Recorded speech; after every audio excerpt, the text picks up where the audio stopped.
तो उत्तर प्रदेश में चुनाव का आगाज हो चुका है। 2022 में विधानसभा चुनाव होने हैं और इसी को देखते हुए सभी राजनीतिक पार्टियां दमखम दिखाना शुरू कर चुकी हैं, जनता के बीच जाकर जनाधार जुटाने की कोशिशों में लगी हुई हैं। बात करें भारतीय जनता पार्टी की तो 2017 में जिस तरीके से सरकार आई, उसके बाद 2022 में उसी से बेहतर ढंग से बेहतर बहुमत के साथ सरकार लाने की कवायद शुरू हो गई है भारतीय जनता पार्टी के। हम इस वक्त बरेली कार्यालय में मौजूद हैं और हमारे साथ भारतीय जनता पार्टी के महानगर अध्यक्ष डॉक्टर के.एम. अरोड़ा जी हैं, जिनसे हम ये जानेंगे कि आखिर चुनाव की प्रक्रिया किस हद तक सही चल रही है, क्या कुछ दिशा निर्देश इनको शीर्ष नेतृत्व से मिला है और किस तरीके से ये चुनाव की तैयारियों में अपने एक एक कार्यकर्ता को लगाए हुए हैं। सर, डेली इंसाइडर में बहुत बहुत स्वागत है। धन्यवाद भाई साहब। देखा जाए 2022 का चुनाव नज़दीक है और कहा यह जाता है कि चाहे कोई भी चुनाव हो, भारतीय जनता पार्टी बहुत ही मजबूती के साथ लड़ती है। ये कथनी और करनी में भारतीय जनता पार्टी के किस तरीके से समांतर देखा जाता है और आप लोगों को शीर्ष नेतृत्व से क्या गाइडलाइंस दी गई हैं 2022 चुनाव के लिए? देखिए, भारतीय जनता पार्टी का कार्यकर्ता एक समर्पित कार्यकर्ता है। इसका एक एक बूथ लेवल का जो कार्यकर्ता है वो कमर कस चुका है।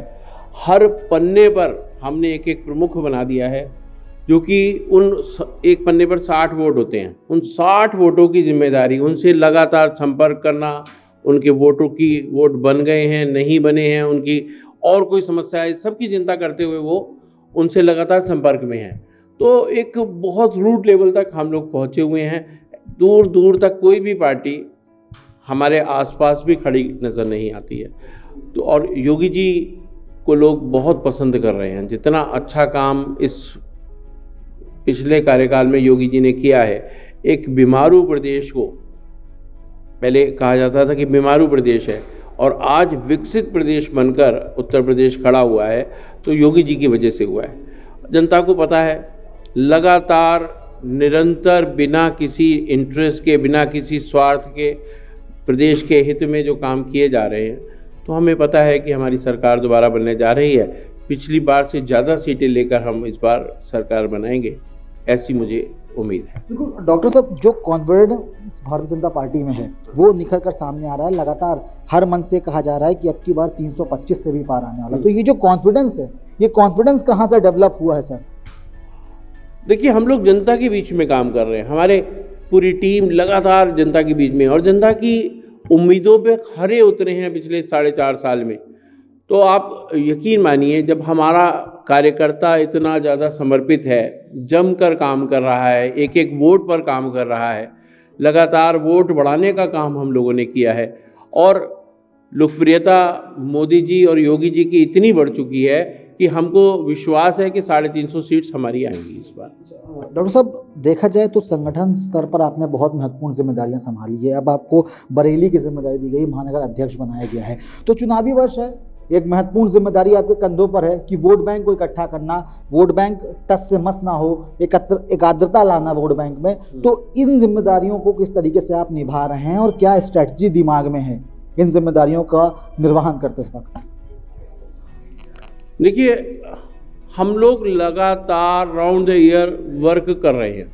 हम लगातार जनता के बीच में जा रहे हैं, अपने प्रदेश सरकार की, केंद्र सरकार की उपलब्धियों को जनता के मन में बैठा रहे हैं कि ये जो लाइट 24 घंटे मिल रही है किसके द्वारा मिल रही है, ये जो सड़कों का निर्माण हो रहा है, बरेली स्मार्ट सिटी बनता जा रहा है, सारी सड़कें चौड़ी हो रही हैं, सारी व्यवस्थाएं, लोगों को आयुष्मान कार्ड, गैस कनेक्शन, बिजली कनेक्शन, लगातार इतने काम किए जा रहे हैं। इन सबको जगाने का काम हमारा कार्यकर्ता कर रहा है। लोगों के बीच में जाकर लगातार बात भी कर रहा है और उनके मन में भाजपा के प्रति समर्पण और प्यार पैदा किया जा रहा है। और इतना अच्छा काम अगर हम कर रहे हैं तो हमें पता है कि वोट हमको मिलेगा, हमारा वोट बिखर नहीं। डॉक्टर साहब, एक सवाल इससे मेरा और निकल कर सामने आता है कि 4.5 साल हो गए हैं भारतीय जनता पार्टी को सरकार में रहते हुए। 2022 की तैयारियां जोरों पर चल रही हैं। लगातार हमारी टीम बरेली के अलग अलग जगहों पर जाकर बातचीत कर रही है लोगों से। तो निष्कर्ष ये निकल कर सामने आ रहा है कि जो मूलभूत सुविधाएं हैं वो तो लोगों को मिली हैं, लेकिन जो सड़कों की समस्या है वो बरेली में कई सालों से निरंतर चली आ रही हैं। कैसे इसको देखेंगे? और जब 2022 में सरकार बनती है, जनता आपको समर्थन देती है, तो इस समर्थन का उपयोग किस तरीके से किया जाएगा? देखिए, लगातार सड़कों का निर्माण हो रहा है, हर कच्ची गली को पक्का करने का काम किया जा रहा है। जो मेन रोड्स जहां आपको अभी खुदाई दिखाई दे रही है, या जनता ये कह रही है कि यहाँ पर हमें चलने में परेशानी हो रही है, तो मेरा मानना ये है कि अगर हम घर भी बनाते हैं और नींव खोदते हैं तो उसमें धूल मिट्टी कंकड़ पत्थर कुछ दिन तो रहते ही हैं, लेकिन जो मकान बन के खड़ा होता है उसका उपयोग भी हम ही लोग करते हैं। तो मुझको पता है कि अभी जनता को पता है, अगर ये खुदाई हो रही है या सड़क का निर्माण हो रहा है, जो 50 साल पुरानी सीवर लाइन थी उसको खोद कर नया चौड़ा सीवर लाइन डाल दिया गया। किसकी हिम्मत थी कि इतना बड़ा काम कर पाता? ये भाजपा की नीति रीति है कि वो लगातार काम ऐसा करती है कि जनता को अगले 50 साल तक कोई तकलीफ ना हो। तो सड़कें जो बन रही हैं सीवर लाइन बढ़ने के बाद अब मजबूत बन रही हैं। आप सड़कों को देखेंगे, क्वालिटी गुणवत्ता बहुत ही अच्छी है। और मुझको लगता है कि जनता समझती है कि ये जो सड़कें बन रही हैं तो थोड़ी बहुत परेशानी जहाँ पर अभी बनना रह गई हैं, अगले 2-3 महीने में इलेक्शन से पहले तक हम पूरी कर लेंगे। डॉक्टर साहब, अब यहाँ पे एक सवाल ये आता है कि अगर इलेक्शन से पहले ये सड़कें कंप्लीट नहीं हो पाई या जिन चीज़ों की दावे आप कर रहे हैं वो दावे पूरे नहीं हो पाए अगर, तो क्या इसका नुकसान आने वाले चुनाव में देखने को मिल सकता है? नहीं, बिल्कुल भी नहीं। जनता जानती है कि जब काम शुरू हुआ है आधे से ज़्यादा काम हो गया। अगर मान भी लें कि अगर हम चुनाव से पहले तक सारे काम पूरे नहीं कर पाते हैं जो सड़कें खुदी हुई हैं, हालांकि हमने जो भी हमारी सरकार ने वादा किया अब तक वो सब निभाया, चाहे वो केंद्र सरकार का हो या प्रदेश सरकार का हुआ। और रही बात सड़कों की, जो सड़कें बन रही हैं कहीं हो सकता है कि थोड़ा काम रह जाए, तो जनता जानती है कि जो काम चल रहा है तो बन ही जाएगा, आज नहीं तो 6 महीने बाद, 2 महीने बाद, 3 महीने बाद। और हम पूरे शहर को चमका कर इतना सुंदर बना देंगे कि आगामी हमारी जो नई पीढ़ी है उसको लगेगा कि बरेली एक इंदौर से भी ज़्यादा सुंदर शहर बनने जा रहा है। इस बारे में आप यकीन मानिए कि लोग देखने आएंगे हमारे बरेली शहर को। जिस ढंग से काम हो रहा है, जो प्रोजेक्ट मैंने देखे हैं जो चल रहे हैं, वो सब इतने अच्छे हैं कि इंदौर से ज़्यादा सुंदर बनाने का काम हमारे बरेली शहर को किया जा रहा है। हमारे मेयर साहब, हमारे विधायक, हमारे सांसद सब मिलकर इतना अच्छा प्रोजेक्ट बनाए हुए हैं कि बरेली एक बहुत सुंदर, सुव्यवस्थित और एक टूरिस्ट प्लेस बनने जा रहा है। बिल्कुल सर, देखा जाए तो भारतीय जनता पार्टी भविष्य को लेकर काफ़ी इंटरेस्टेड रहती है, भविष्य की योजनाओं को लेकर काफ़ी इंटरेस्टेड रहती है। तो अगर 2022 में जनता का समर्थन मिलता है तो भविष्य में ऐसी कौन सी योजनाएं होंगी जो बरेली वासियों को मिलेंगी? देखिए, बरेली अभी जो योजनाएं चल रही हैं यही सब पूरी हो गई तो बरेली एक बहुत ही सुंदर सुव्यवस्थित शहर बनने जा रहा है। इसके बाद जो जनता की डिमांड होगी, जो जनता हमसे डिमांड करेगी, वो हम पूरा करने की स्थिति में होंगे। मुझको लगता नहीं कोई कमी रह गई है। एयरपोर्ट चालू हो गया, रेलवे स्टेशन अच्छे हो गए, बस स्टैंड एक नया बनने जा रहा है अजय नगर पर। एक समस्या जो हमें सबसे ज़्यादा नज़र आती है, इतने सारे पुल बनने के बावजूद भी ट्रैफिक व्यवस्था थोड़ी सी सुधारने की ज़रूरत है। उस पर लगातार हम लोग मीटिंग्स भी कर रहे हैं और काम भी कर रहे हैं। तो आगामी उसमें सबसे इम्पोर्टेंट होगा कि हमारी जो जनता है वो जाम में ना फंसे। बिल्कुल सर, थोड़ा सा राजनीति में बात करता हूँ। संगठन स्तर पर आपने बहुत महत्वपूर्ण जिम्मेदारी संभाली, अब आपको बरेली का महानगर अध्यक्ष बनाया गया है। देखा जाए सर तो चुनाव नज़दीक हैं, विपक्षी दल भी अब नींव मजबूत करने में लगे हुए हैं। प्रियंका गांधी महिलाओं को साधने में जुटी हुई हैं। अखिलेश यादव की जो रैली है उसमें लाखों की भीड़ देखने को मिल रही है। क्या लगता है सर, क्या जनता को ये सब चीज़ें बरगला सकती हैं या जनता किसी तरीके से भ्रमित हो सकती है? क्या लगता है आपको? नहीं, मुझको नहीं लगता कि प्रियंका गांधी या अखिलेश यादव, जिनकी IQ लेवल बहुत कम है, वो जनता को बरगला पाएंगे। आप किराए के पिट्ठू इकट्ठे करके अगर आप रैली को बड़ा बना रहे हो या ये झूठे वादे करके हम 300 यूनिट बिजली देंगे, आप उन्हीं के पैसों से बिजली खरीद के उन्हीं को अगर मुफ्त दे रहे हो तो गलत है। ये सब वादे जो झूठे किए जा रहे हैं, अभी मैंने एक होर्डिंग पढ़ा था, उसमें लिखा था कि नई कैबिनेट में 1 लाख युवाओं को नौकरी।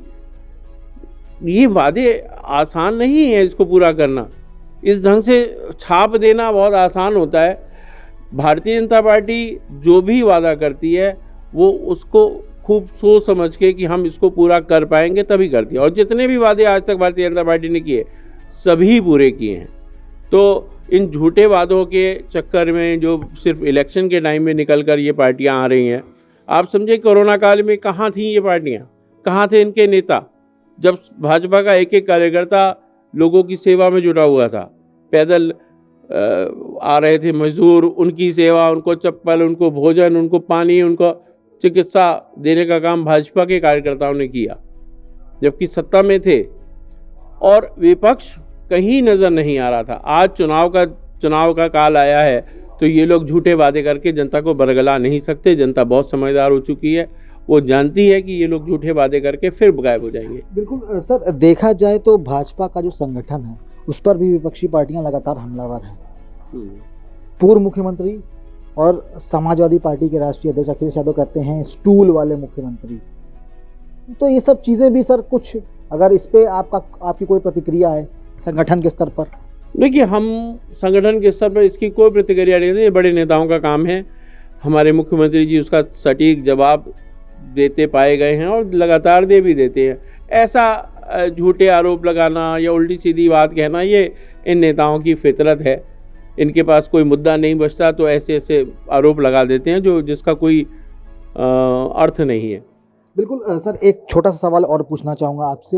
लगातार जो भारतीय जनता पार्टी है वो कई महीनों से या कह सकते हैं कई सालों से 22 के चुनाव की तैयारियां कर रही थी। शुरुआत कहां से हुई है और अब अपनी स्थिति कितनी मजबूत मान रहे हैं जनता के बीच में, क्योंकि चुनाव नज़दीक है। अब 2022 में जब चुनाव होगा तो जनता बता देगी कि भारतीय जनता पार्टी ने काम किया है कि नहीं किया है वोट देने के माध्यम से। तो अपनी स्थिति कितनी बेहतर मान रहे हैं आने वाले चुनाव को देखते हुए? देखिए, हम लगातार काम कर रहे हैं। मैं पिछले 3 साल से अध्यक्ष हूँ। हमने अपने संगठन को मजबूत बनाने के लिए पहले हम लोगों ने अपने मंडलों का गठन किया। मंडलों के बाद हमने अपने शक्ति केंद्र बनाए। एक मंडल में 14, 15, 16 शक्ति केंद्र होते हैं और एक शक्ति केंद्र में 5 से 7 बूथ हैं। फिर शक्ति केंद्र से बूथों की संरचना की। शक्ति केंद्र बनाने के बाद फिर बूथ की संरचना हुई। हर बूथ पर अब 15 से 20 पन्ने होते हैं। एक बूथ पर जो वोटर लिस्ट होती है उसके 15 से 20 पन्ने हैं। हर पन्ने पे एक एक पन्ना प्रमुख हमने बनाया। मतलब रूट लेवल तक हमारा कार्यकर्ता तैयार है और ये वो कार्यकर्ता है जो पार्टी का वफादार है, निस्वार्थ भाव से पार्टी के लिए काम करना चाहता है। उसको पता है, उसको समझाया गया, उसको बताया गया है कि पार्टी ये वो पार्टी है जो सिर्फ राष्ट्र सेवा का काम करती है, राष्ट्र हित का काम करती है। हमें अपने निजी स्वार्थ को भूलकर, मैं अपने उद्बोधन में हर जगह ये कहता हूँ कि अब हमें अपनी वेदनाएं, अपनी कोई भी समस्याएं एक पोटली में बांध के कोने में रख देनी है और अब हमें सिर्फ राष्ट्र के लिए काम करना है ताकि हमारा राष्ट्र परम वैभव को प्राप्त कर सके। हमारे राष्ट्र का नाम जितना मोदी जी ने ऊंचा उठाया है और आगे हम इससे बढ़ सके और पूरी दुनिया में हमारा आम नंबर 1 के स्थान पर काबिज हो। बिल्कुल, तो ये थे बरेली के महानगर अध्यक्ष जिनका साफ तौर पर ये कहना है कि तैयारियां पूर्ण रूप से हैं, जनता का समर्थन प्राप्त हो रहा है और यही वजह है कि 2022 में एक बार फिर से 325 से ज़्यादा सीटें पाकर उत्तर प्रदेश में सरकार बनाई जाएगी और उत्तर प्रदेश वासियों को विकास के पथ पर दौड़ाया जाएगा। बाबूलाल के साथ अभिषेक पांडे, डेली इंसाइडर, बरेली।